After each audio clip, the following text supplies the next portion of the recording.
Hello guys, हम लोग रीतिकाल को पढ़ रहे हैं। ये हमारा BPSC BPSC TGT main target है, तो उसको ध्यान में रखते हुए पढ़ रहे हैं। सभी लोग सपोर्ट करिए गाइस।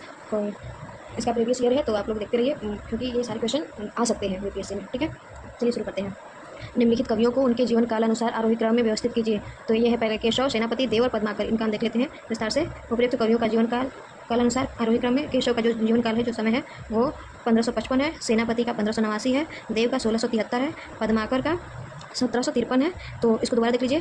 केशव का है 1555, ध्यान से। केशव कितना है? 1555। सेनापति का 1589, ठीक है। देव का 1673 और पद्माकर का 1753।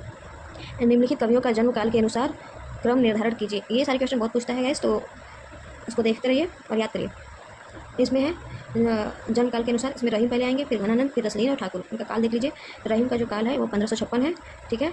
यही हम देखते थे कि केशव जो है, केशव का 1555 था और रहीम का 1556 है। घनानंद का 1689 है, ठीक है।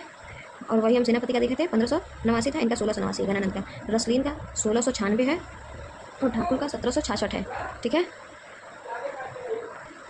सातवां देखते हैं, निम्नलिखित कवियों का जीवन काल का सही आरोही क्रम।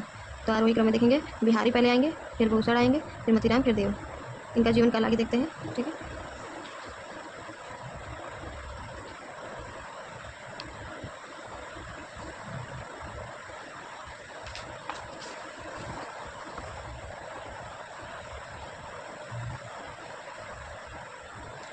रीतिकाल की सर्वाधिक व्यापक प्रवृत्ति।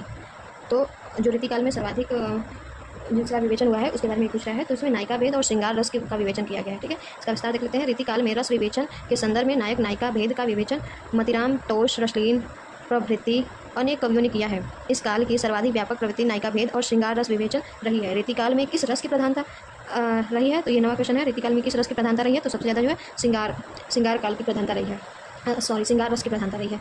रीतिकाल की विशेषताओं के संदर्भ में निम्नलिखित में से एक विशेषता गलत है।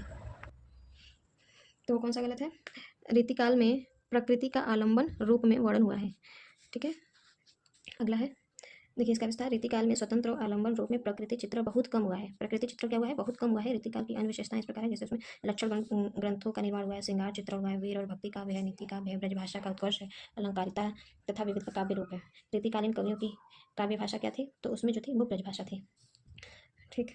इसके देख लेते हैं। रीतिकालीन कवियों की काव्य भाषा के रूप में ब्रजभाषा के विकास में घनानंद, बिहारी, मतीराम, पद्माकर, देव, भिखारीदास का नाम उल्लेखनीय है। भिखारीदास ने यह मिथक तोड़ा कि ब्रजभाषा में रचना के लिए ब्रज में रहना अनिवार्य है। देखिए इनका है, ब्रजभाषा हेतु ब्रजवास ही न अनुमानूं, ऐसे ऐसे कविन की मानी हूँ सो जाने हो। रीति योगिन कवियों का सर्वाधिक प्रिय छंद पूछा है, तो उसमें जो प्रिय छंद था वो सवैया था। आज के लिए इतना ही। Thank you guys.